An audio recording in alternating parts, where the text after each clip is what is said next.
We woke up a little bit late, so we kind of missed the sunrise, and the beach is an hour and a half away, so we decided to go to a park and do a picnic instead. But we need a stove, so I'm gonna make a stove real quick. I've made one of these before. It's called a penny stove.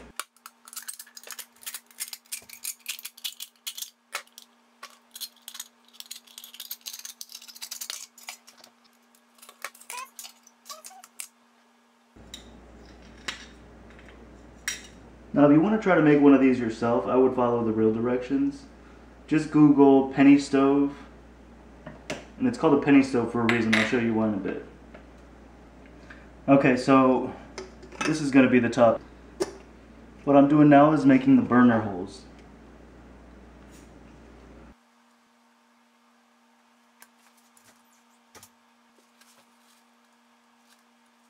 I've got all the burner holes done. I just used a push pin. And it hurt my fingers, but pushed 8 holes symmetrically around, and then 1 in the middle for the fuel to drop in. And you'll see what I mean in a second. We actually need a few more in the middle. Come on, the last one's always the hardest.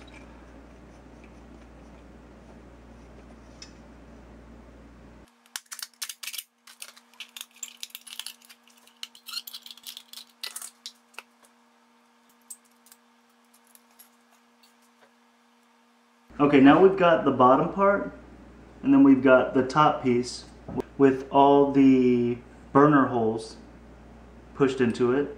Now we just press these two pieces together. There we go. Took a few tries to get it in, but just slowly work it around, because you don't want to bend that inner ring. You need that to press fit in there perfectly. Okay, so the fuel we're going to use is just denatured alcohol. And it will drain in through the holes that we punched in the middle, actually.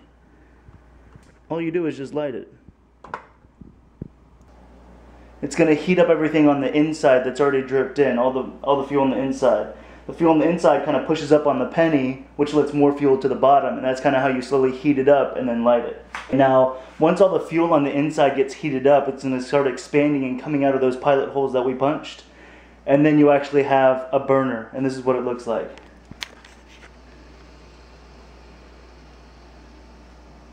Small change in plans. We decided we're not really hungry, not hungry enough for a picnic and a brunch with our friends, so we decided to come hang out at Starbucks for a little bit until 11:30. So we're just relaxing and reading about LA. We're going in January, actually to Vegas, but we plan to do a drive to LA.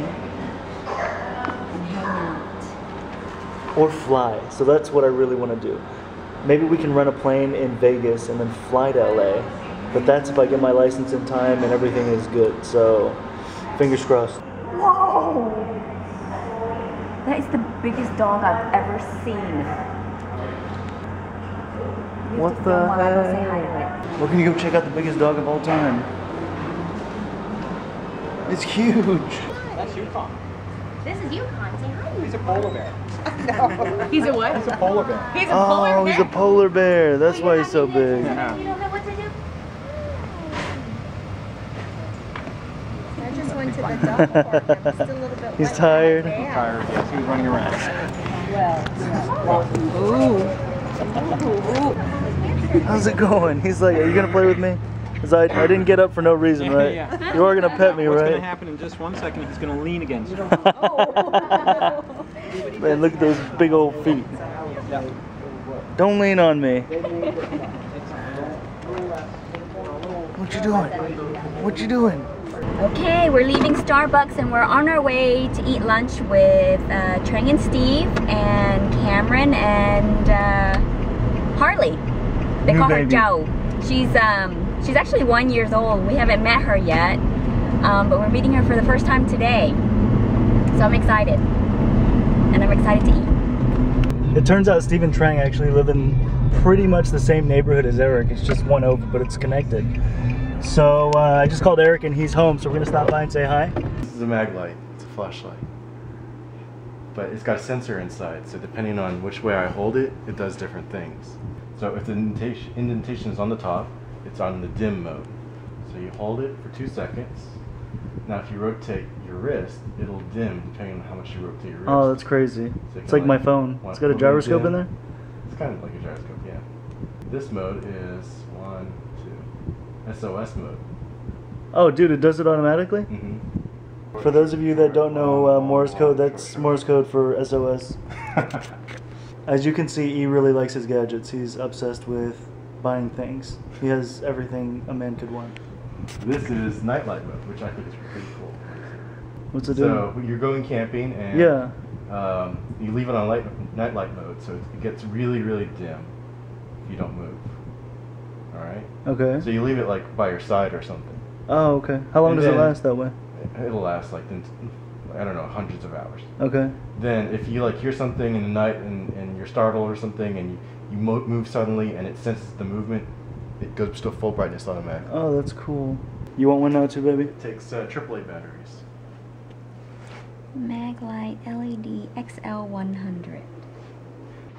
So apparently Eric built this treadmill desk. We're gonna go check it out so he can exercise and work at the same time. That's pretty cool. I need optical image stabilization like in Canon lenses for my eyeballs. The alternate, well, the other option is to get a stand here and put a nice 26 to 36 inch screen. Not a bad idea. So high resolution, you don't have to focus on the tiny screen. Yeah, that's a good idea. Why don't you have that? I'm working on it. Are you really? Yeah, it's a nice step. Okay.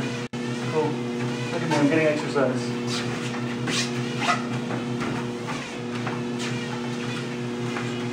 Yeah, you can't cover up this. As a testament to how many random electronics that E has, just now I was mentioning to Mary that I was going to get her this 12C, this HP 12C. It's this like old school financial calculator that all the pros are supposed to use, like all CFOs are supposed to have this. He goes into his room and pulls this sucker out, almost brand new condition. 12C, 12C, 12C. Check that sucker out. So it's supposed to look really old school because they've kept it classic. It's one of the oldest calculators that HP makes. And I think it's like 25, 30 years old or something like that. But apparently it does all the functions that like people in the corporate world need. And it uses this weird thing called reverse Polish notation. So like instead of pressing 5 plus 5, you press 5, enter 5 plus. And then like to minus 3, you would do 3 minus, and then it does it. So it saves a bunch of keystrokes. I don't know if that's good or not. I just know that everybody uses it. And if I carry one around, people will think I'm legit. And since Mary's going to be a manager soon, guess what she needs? Boom. What? In this house, there's probably like, I don't know, what, like 50 computers between laptops and iPads and touchpads. And no, I won't give you his address because you will come and rob him. Pit stop at REI. There's a 20% off coupon here. They totally give it out, so we'll come in and window shop and probably find something to buy. I don't even need anything right now, but I can't pass it up. Guess what Train has? What's Train? Oh, she does? Yeah, I saw it in the closet. Oh, the 5-finger shoes? Yeah. Oh, that's cool. Favorite store. For those of you that have never been to REI, check this place out. It's like outdoor heaven. There's like bikes, running, climbing, camping, kayaking, ice climbing, snowboarding. A whole store for everything.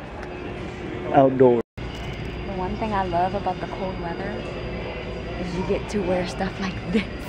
Fleece. It's all warm and cozy and soft. What'd you find over there? I found a pair of dry fit running shorts. Didn't I ask you about those when we were at Luke's locker? And I was like, pick one, and you were like, I already have 2. Yeah, but those weren't on sale. This is $19.93 and an additional 30% off. It's different when it's on sale. We get another 30% off because we're members here, no big deal. And one day I'd like to have one of these jackets. How many dollars? 100. What? That's crazy. Are you gonna wear it? Are you gonna wear it every day? I'll buy it for you. You're gonna wear it every day. It's gotta be the right color though. Don't give me a funky color like this. What color do you want? I don't know. It's cool. It's kind of hard for us to buy anything fleece or big jackets because in Texas, actually more Houston, we get like 3 weeks of winter and then it's gone. All right, baby, pick dinner. mac and cheese or hamburger mac or something? I don't even know what you're talking about. I've slept since then. What do you want for dinner tonight? Sweet and sour pork with rice. See, that sounds too exotic. The teriyaki stuff is actually, that's not bad. Where's that? We're out of beef. Somebody had bought it all. But the chicken. So it must have been good, right? They're both pretty good. Okay. That way I can remember. Chili mac with beef. You want to do that? Yeah, sure. All right. Chili mac and beef it is. Yep. Okay, so we're at the park, ready for picnic time. Except for I forgot the water, so we can't bowl anything.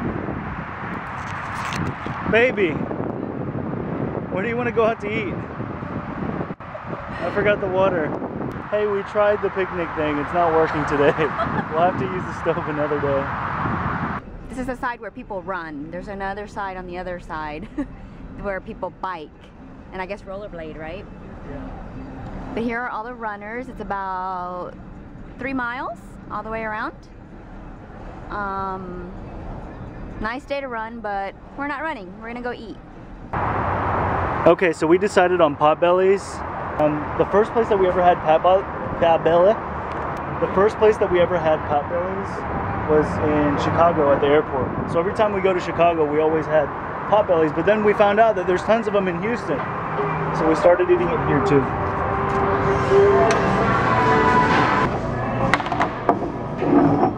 I'm too full. I couldn't finish the chips. Really?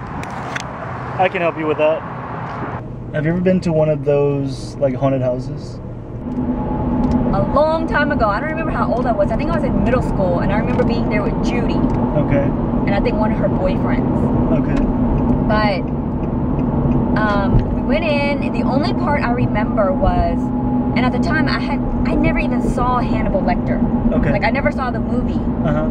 So the scene of it was him in his mask. He wears a mask, right? Yeah, or something. So. Some kind of weird thing in his face. And it looked like he was in those straitjackets. Yeah. And so he was sitting in a chair behind some bars. Uh-huh. And so you walk by and you look in, whatever, because he looks fake. Okay. And all of a sudden, here he comes, like screaming at us and coming out of the bars. The bars were like rubber or something. Uh-huh. And so everyone starts screaming and taking off running. I ran into somebody's, right smack into somebody's back, because I'm running, but I'm looking at him at the same time. Okay. I'm like, ah! And I don't see that there's somebody in front of me, and I run right into somebody's back. That was the scariest thing ever. But I guess it would have been more scary if I knew the movie. Well, yeah. Because I didn't know what that was until afterwards when they told me, oh, that's the scene from Hannibal Lecter. And I was like, I don't know what that is. Oh, okay. Because I don't watch scary movies. Yeah. Anyway, so I just remember I think that was the end, because that's the part where we ran out of the door and then you ended up outside. And so now I understood why when we were waiting in line to go into the haunted house, people were running out of this door screaming. But I didn't know what it was. They would run out screaming, and then they'd all look at each other and start laughing. I didn't know what was going on. Now I knew it was that part of it, where we ran out screaming, so they kind of, I guess, trying to scare us before we go in there. So after that, I never went to a haunted house again. How long ago was that? When I was in middle school. Oh, really? So you want to go this year? No. Okay. They do haunted woods and all that Go. stuff. I don't know why do people want to do that? Why do people want to go somewhere so they can be scared to death? I don't know. That's not fun for me. I think it's about like going and trying not to be scared by it. So like you go and you try not to let it scare you, even though obviously you're Us talking about it right now is making me sweat because I'm nervous. Okay. We don't have to go. We can go. What? We can go. What? She's never agreed to ever going to anything scary. She won't even watch commercials of scary movies. I close my ears like this and I kind of rub like this so I really won't hear what's going on, because you know sometimes when you close your ears you still hear what's going on. But I make sure so I go like this so I hear my fingers scratching at my ears and that's all I hear. And then I shut my eyes and I'm like la la la la la to make sure. That's why I tell you touch me whenever the commercial's over. I see.